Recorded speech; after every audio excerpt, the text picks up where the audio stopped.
तुम्हाला कुठेतरी कमी पडल्यासारखं काम तुम्ही मान्य करत नाही. मान्य करण्याचा प्रश्नच येत नाही. प्रत्येक देवाला जर का विचारलं असेल, प्रत्येक देव एकच सांगेल भक्ती तत्व दैवत्वापेक्षा श्रेष्ठ आहे. पण त्या समवे माझं कार्य सुद्धा मला श्रेष्ठत्व आहे. तुमचं कार्य जर तुम्हाला श्रेष्ठ असेल, देव तत्वातील देव घटक तुम्ही. मी तुम्हाला एक प्रश्न विचारतो, उचित उत्तर मला तुमच्याकडून हवं. काहीतरी थोटान सांगण्याचा प्रयत्न करू नका.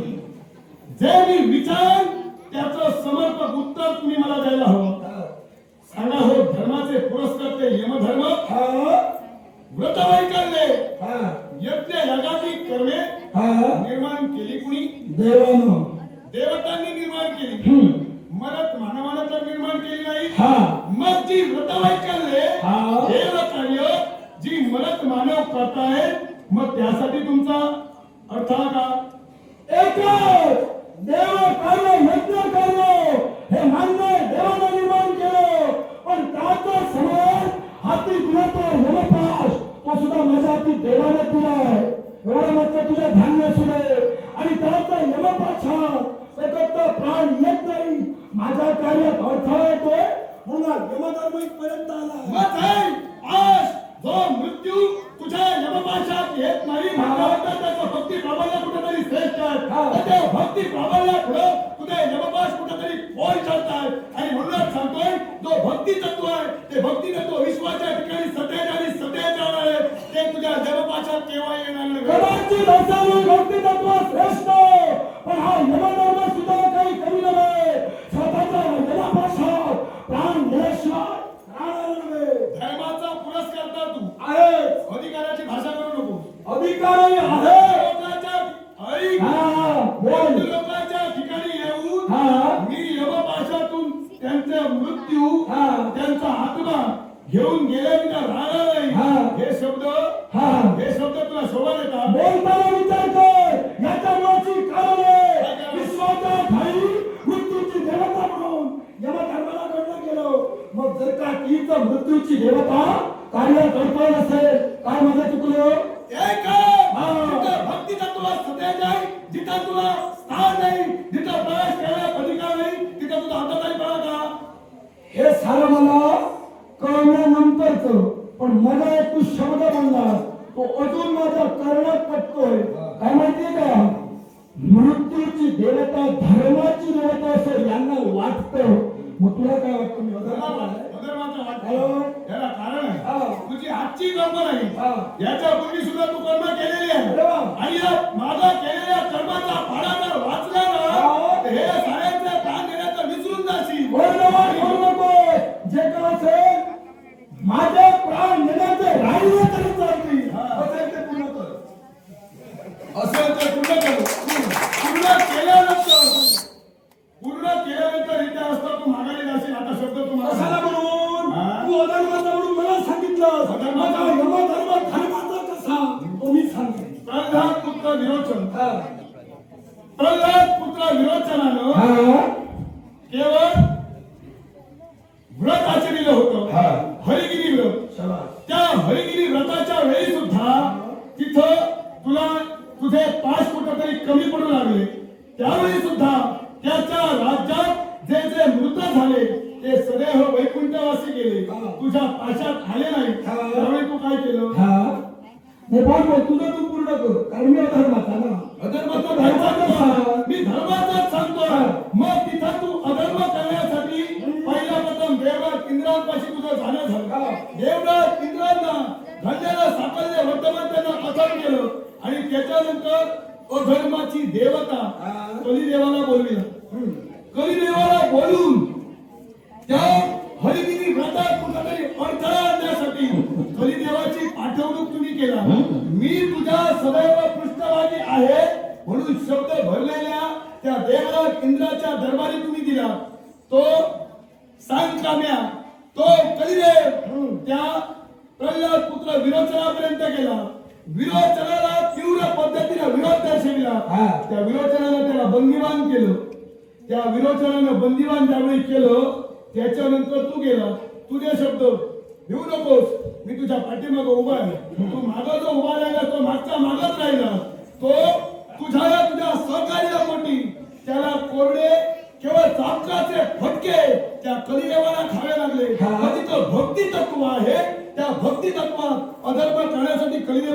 का पाठविला? प्रथम तुला एक सांगेन, तू देव नव्हे, तू बनवलेला देव. प्रथम तू किष्किंधा नगरीचा एक सेवक, तदनंतर तू हे बोलण्यामागं कारण आहे. हे बोलण्यामागं कारण घडलेलं आहे. मी हा मला देव म्हणत नाही. हा मी माझी कुणी पूजा करा असं मी कुणाला म्हणत नाही. हा माझे भक्त विश्वाच्या ठिकाणी असावेत हा. अशी माझी इच्छा सुद्धा नव्हे, नाही. नव्हे. कुणीतरी कुणाची भक्ती करत आहे हा. म्हणून माझ्या पोटात सुद्धा दुखत हा. नाही. त्यामुळं कुणाची भक्ती कुणी करावी हा. हा त्याचा वैयक्तिक प्रश्न आहे. हे मग तुला जिथं सांगितलं. मग जिथं हा. भक्ती तत्व आहे, जिथं भक्ती तत्व आहे तिथं बलिदेवाला तुम्ही पाचारण का केलं? हे तुला सांगितल्याच्या मागची कारण आहे. कारण कोणतं माहितीये का? दैवी लीला तुला कळणार नव्हे. नाही. ही सारी होती ती दैवी लीलाच होती, तुला काही कळली नाही. कारण तू देव नव्हे. कारण याच्या माशी जे विरोधनाचं तू सांगितलंस ना, हे सारं सांगितलं ते मान्य आहे, पण त्यानंतरचं माहितीये का? विश्वाच्या ठाई प्रत्येक गोष्ट दैव घडवितो, याच्या माशी काहीतरी कारण असतं. आणि ते कारण कोणतं माहितीये का? जे विरोध त्यानं आचरणात आणलं ते पुढं तुला एक सांगतो, त्या विरोधनानं साऱ्या राज्यावरती सक्तीचं जोखम ठेवलं होतं. सक्तीचं जोखम ठेवलं होतं. कोणतं माहितीये का? गाई वासरांना चारा देता नाही.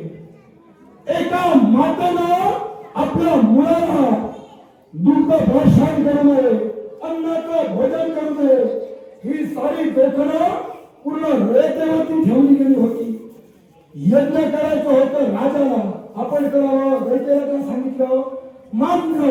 हे सारं जेव्हा घडलं गेलं ना, त्याप्रमाणे पुढे येणाऱ्या युगात एकादशी व्रत हे ठेवलं गेलं. आणि हेच एकादशी व्रत ठेवण्यासाठी ही लीला घडली होती. तुला तेव्हा कळणार नव्हे. झालं? आहे ते सांगितलं. झालं? हो मला वाटलंच होतं. हा. बोलल्याला माझ्या बगल दिल्याशिवाय तू शांत बसणारच नाही. याला कारण आहे. काय आहे? काय सांगितलं? हा. म्हणे साऱ्या आपल्या राज्यावर त्यानं सक्तीचं जोखड ठेवलं होतं. हा. खरेदीने व्रत कुणासाठी आचरणात आणलं होतं? स्वतःसाठी की पूर्ण राष्ट्रासाठी? हरिदिनी व्रत हे सगळं स्वतःसाठी आचरणात आणलं होतं की संपूर्ण राष्ट्रासाठी? अरे मी काय सांगितलंय तू ऐकत नाही पूर्ण. मी काय सांगतो त्याचं उत्तर दे. हा. मी म्हणूनच म्हणाला खोटं आणि उत्तर मला नको. हा. जे व्रत आचरणात आणलं होतं ते स्वतःसाठी आचरणात आणलं होतं की सगळ्यांसाठी? त्यानं स्वतःसाठी आचरणात आणलं होतं. स्वतःसाठी व्रत त्याच्या आचरणात आणलं होतं तर राष्ट्रातील जे मृत होत होते ते वैकुंठात कसं जात होते? कारण तो राजाचा राजकर्ता होता आणि म्हणून राजाला केलेला पुण्य त्याला तरी प्रजेला मिळलं जातो. काहीतरी सांगू नको. राजानं केलेलं पुण्य जर स्वतः तू पुण्य केलं असशील तर तुझं पुण्य तुला मिळेल, इतरांना ते पुण्य मिळणार नाही. काहीतरी सांगू नको. जिथं साऱ्यांवर सक्तीचं जोखड ठेवलं अर्थात ते सारे पुण्य प्रभावित होऊन सदैव वैकुंठवासी जात होते. आणि म्हणूनच सांगतो त्यानं केलं ते स्वतःसाठी नव्हे संपूर्ण राष्ट्रासाठी केलं. आणि तुम्ही जे तिथं गेला ते तुम्ही स्वार्थासाठी गेला. अरे जरी स्वार्थासाठी तिथे गेलो असेल, मुळात आम्हाला स्वार्थ नव्हे. कारण जे कार्य मला दिलं होतं ते कार्य पूर्ण होत नव्हतं, यात माझा स्वार्थ नव्हे. हे कार्य त्यामध्ये दैविक कार्य होतं. कळलं ना? दैवी कार्य मान्य करतोय. जिथं देवतांनी व्रतवैकल्य निर्माण केली त्या व्रतवैकल्याला केवळ बुद्ध आहे आणि ते सफल कोणत्या पद्धतीला होऊ शकतो? एक मात्र झालं ते विश्वाच्या दैवांनी 1.25 जीव जन्माला येतो आणि तो आता 1.25 जीव मरणालाही पावलं पाहिजे. आणि त्याचं कार्य तीच विश्वदिनांची हालत होती म्हणून यमधर्मानं घडविलं. यमधर्मा हा. जर का तुझा पाशात मृत्यू एक नव्हते, धर्म आणि अधर्म समतोल गतीनं चालत नव्हतं, मग व्रतवैकल्य तुम्ही जर तुझ्या कार्याचं अडथळा असेल तर अशी व्रतवैकल्य देवतांनी निर्माण का करावी? काय रे? जिथं देवतांना जर का व्रतवैकल्य हानिकारक ठरत असेल तर अशा व्रतवैकल्यांची निर्मिती तुम्ही का करावी? आल्यापासून तुला मी पाहतोय आल्या- धर्म धर्म म्हणून कोकणतोय. मला सांग रे, तू कितीचा धर्म केला? मी धर्माचा नाही. अधर्म वापर केलं तुझ्या मुखानं सांगितलं. मग मला आता पटवून देण्याची गरजच नाही. पटवून देण्याची तुझी हिंमत सुद्धा होणार नाही. गरजच नाही. कारण तू तुझ्या मुखानं सांगितलं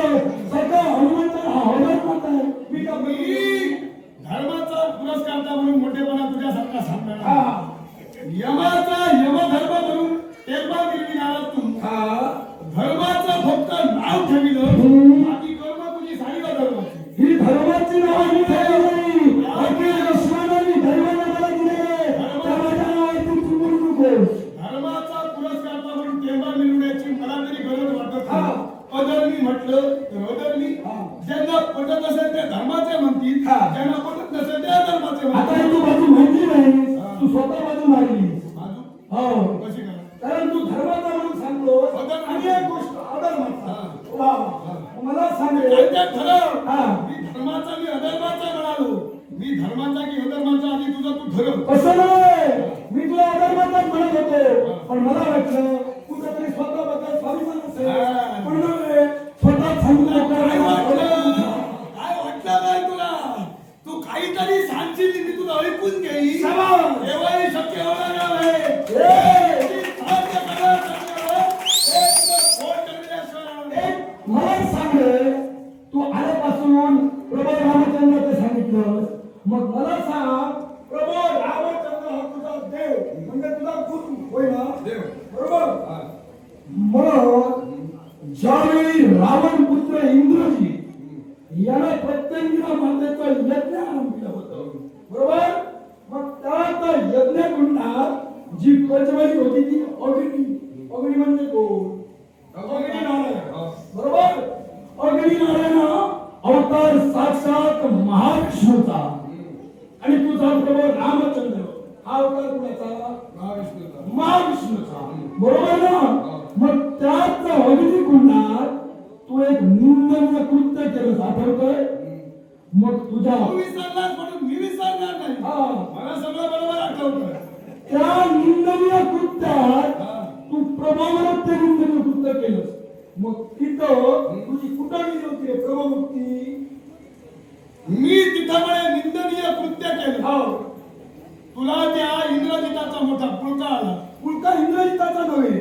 मी किती जो यज्ञ करत होता जो यज्ञ करत होता हा. तो हिताचा होता की अनहिताचा होता मी तुला ते विचारलंच नाही मग ते जर अरे नाही. तुझी गरज नाही, मी तुला हे विचारलं नाही मी जर तो हा. धर्माचा केला असता हा. आणि ते जर निंदनीय कृत्य माझ्याकडून घडलं हा. असतं निश्चितच मी त्या निंदेस पात्र होतो पण ते कृत्य केलं तो हसू नको मी हसणार हा? हसणार तेवढं होय तर तेवढं दाखवून आलं अरे एवढं दाखवून आलं नाही कारण तू सांगतोय सांगतोय? हा बोल हा. नाही, ते तू बोल. जर अधर्माचं कृत्य होतं हा. अधर्माचं कृत्य होतं हा. जी अधर्माची कृती त्याच्याकडून घडली हा. आणि त्या अधर्माला कृती अधर्मानच द्यायला हवी हा. त्याप्रमाणे क्रिया त्याप्रमाणे प्रतिक्रिया क्रिया जर त्याची योग्य असती प्रतिक्रिया सुद्धा योग्य होती त्याला केलेली कृती जिथं अनुचित होती त्याच्यावर प्रतिक्रिया सुद्धा अनुचित म्हटली काय मान्य म्हणतोयस ते पण मग मी तुला प्रश्नच केला नाही की ती सारी कृती तू का घडवलीस मी तुला हे विचारतो आता तुझं ते निंदनीय कृत्याचं मला उल्लंघन सुद्धा करावं लागेल मला सांग तुझा आता त्या निंदनीय कृत्याचा उल्लंघन करतोच त्या यज्ञकुंडात जी अग्नी प्रज्वलित होत होती अग्नी म्हणजे तुझा नाम प्रभू होय ना मग त्या अग्नीवरती तू लघुशंका केलीस म्हणजे तुझ्या प्रभावाची लघुशंका केली मग कसला तू राम भक्त मी रामभक्त आहे म्हणून लघुशंकाच केली हा. कारण त्यावेळी फक्त एकच इच्छित साध्य करायचं होतं त्या यज्ञाचा विध्वंस करायचा होता आणि त्या यज्ञाचा विध्वंस तू त्याची बाजू घेणार आहोत. नाही बाजू कुणाची त्याची बाजू घेणार याला कारण आहे हा. त्या यज्ञकुंडात ज्या ब्राह्मणांची शिरं मारून मारून तो टाकत होता हा. त्याचे प्राण तुला आपोआप मिळत होते हा. तुला ऐकत तिथं मिळत होतं माझा त्याच्या- प्राण मिळाला. हा. त्याच्यामुळे तू त्याची बाजू घेणार हा. पण जर तो रथ जर का तो पूर्णतः बाहेर आला असता तर विश्वाच्या ठिकाणी अमरत्व त्याला प्राप्त झालं असतं हा. तो सगळ्याचा देव माझा प्रभू रामचंद्र होता तर तो जर पूर्णत्वास यज्ञ त्याचा जर गेला असता तर कदाचित माझ्या प्रभूच्या मृत्यूस तो कारणीभूत ठरला असता आणि म्हणून हा. अनुचित प्रकाराला जे मिळलं ते नाश करण्यासाठी मला करावं लागलं तुला एकच सांगेल आता इथं आलास तो एकटाच आलास जर का तुझी सेना अंग असती ना तर त्या सेनेला कळलं असतं प्रश्नाला बदल मी देतोय का तू देतोय कारण मुळात माझा प्रश्न असा होता की अग्निदेव म्हणजे विष्णू म्हणजे प्रभू रामचंद्र आणि तुझ्या प्रभू रामचंद्रावर एवढी शंका केली कसला तू भक्त पण त्याच्या बदल नसतील राहू दे राहू द्या नको हा. राहू द्या नको हा. थोडं ठेवून राहू नको हा. मी जर तिथं लघुशंका केली माझ्या तुझं असं तर का तुझं ठाम मत असेल पुन्हा असतो माझं आज तुझं जर का ठाम मत असेल तुझं काय होतंय नेमकं मला कळत नाही तुला कळणार नाही होत नाही म्हणून हसतोय की सुचत नाही म्हणून तो हसतोय काय कळत आता नाही. ते मला आठवत नाही मला सुचत नाही म्हणून प्रश्न जर मतानं मी जर का तो अधर्म केला आहे तर तिथं धर्म काय करायला हवा होता. माझा प्रश्न मी ऐकत नाही वाटतं तू मी काय धर्माची कारण आहे. मी काय म्हणतो तू धर्म केला धर्म अधर्म केला हे मी तुला विचारलं नाही जो अग्निनारायण आहे तो माझा प्रभू रामचंद्रच आहे त्या जर प्रभू रामचंद्र तो अग्निनारायण रूपाने असेल आणि त्याच्यावर जर का तू लघुशंका केली मग तू कसला भक्त मग देवावर जर का भक्ताने लघुशंका केली म्हणजे तो अधर्म झाला होय ना. मग त्या अग्निनारायणाला त्या पद्धतीनं मी जर विसर्जित करता उपयोगाचं नाही तर कोणती पद्धतीच्या आचरणात आणायला हवी होती विश्वाच्या ठाई महाबलाचा नेता म्हणून तू बनला जातोय. इंग्रजीला आव्हान करायला हवं होतं. तुझ्या शक्ती प्रबंधावरती यज्ञाचा विध्वंस करायला हवा होता. तुला तेच कार्य सुचलं. यज्ञाचा विध्वंस करण्यासाठी ते केलं. युद्ध करायला तुझ्याजवळ नव्हतं. माझ्या जवळ कितपत पराक्रम आहे हे देवतांना सुद्धा ज्ञात आहे. तू देवतातील मी देव घटक नाही म्हणून बोलता बोलता बोलून गेला. मी तर बोलायला गेलो तर पूर्णतः अडचणी देशील आणि म्हणून तुला सांगतो इथली जागा सोडली सांगतो अडचणीत आला तरी चालेल. हा यमधर्म मृत्यूची देवता म्हणून बनला. तोंडावर पडण्याची जर का तुझी इच्छा असेल तोंडावर पडण्याची जर तुझी इतकी जर तुला नाही, नाही, बोलता बोलता बोलून गेलास ना मी तोंडावर पडलं तरी चालेल पण मनातली इच्छा पूर्ण केल्याशिवाय रिक्त हाताने जाणार नाही. ज्यावेळी कालपाश निमित्तपाश आणि नागपाश तुझ्या जवळ दिले हे तीन पाच ज्यावेळी दिले त्यावेळी तुला काय सांगण्यात आलं होतं जे पुण्यवंत आहे त्यांच्या वाटेला कधी तू जाता उपयोगाचं नाही. जे अधर्माने वागतील त्यांना हवं ते शासन करण्यासाठी तुझ्या पाशी अधिकार दिले त्या पुण्यवंतांच्या राज्यात तुझा दोष का यज्ञाची कारण आहे. त्यावेळी दिलेले शब्द आज तू पाहिजे यज्ञाची कारण आहे. विश्वाचा ठाई सारे मनुष्य अथवा सारे जीव हे धर्माचे नसतात. विश्वात पुण्य आणि पाप विभागून दिलेले तुझ्या एक काम कर तू माझ्या समवेत राह. मी तुला दाखवतो कोण कोण पुण्य आणि कोण कोण पाप आहे. हे बघ तुझ्या कर्माचं खापर माझ्यावर फोडू नको. तुझा जे कर्म आहे ते तुझा तू दिसतो जमत नसेल तर हे तुझे पास आणि ती तुझी गरज हे दिली. आता तुला मी या वरतीने उत्तर देतो. आता या माझ्या पाशात प्राणी येत नाही का तर तुझ्या या राज्यात मला तुम्ही प्रवेश करायला देईना. बरोबर तू म्हणतोय सारे धर्माचे मी तुला दाखवतो किती पुण्याचे आहेत ते तुला जमीन आता हे पाच तू घे आणि मला काय करून दे. तुझे आज दुसऱ्याकडे तुझे ना तू नक्की यमधर्मच ना. मग तू बाजूला राहा, मी माझं तू कर्तव्य नक्की यमधर्मच ना. माझं कर्तव्य करतो. तू बाजूला तुझ्या राहा. हाती दिलेले पाच तुझ्या व्यतिरिक्त दुसऱ्या कुणी तो पेरावू शकत नाही हे लक्षात ठेव. याच्यानंतर जर कोण दुसरा भेटला त्याच्याकडे तू पाठ घेशील आणि तू नामनिराळा राहशील असं काहीतरी करू नको. तुला एकच सांगतोय तुझे म्हणतोय पोटांतोयस या राज्यात सारे पुण्यवान आहेत. मी दाखवतो तुला पापी पण असतो. मग पुण्यवंत आहे म्हणून तुझ्या पाशात येत नाही. नेमकं काय ते ठरव. तुझ्या पाशात येत नाही म्हणून तू आलायस. तुझा कामधंदा कुठेतरी कमी झाला म्हणून आलायस. मग तू माझा मार्ग सोड. माझ्या पाशात किती प्राण येतात आणि किती नाही ते मी दाखवतो. पुण्यवंत आहे राज्याशिवाय तिथं सकाळ उभं तिथं प्रवेश तुला नाहीच नाही. तुला जर तुझ्या भक्ताच्या राज्यावरती आत्मविश्वास असेल सारे पुण्यवान आहेत. जर का पुण्यवान असतील माझ्या पाशात प्राण येणारे नव्हे. तू बाजूला भाऊ मी इथं उभा आहे का तुझे छान धर्म तिथं पाश घेऊन तू आलायस. अधर्माच्या कृतीला सुद्धा त्यांचे पाय घेण्यासाठी तत्पर ठरशील आणि हाच अधर्म थांबवण्यासाठी माझी बावेश्वर बनली. मला तुला पाहिजे धर्माची देवता मृत्यूची देवता याला कोण आवडतो. आणि म्हणून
होईल.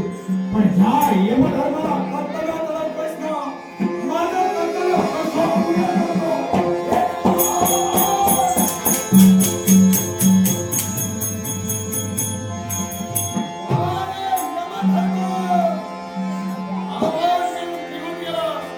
कोणत्या पद्धतीने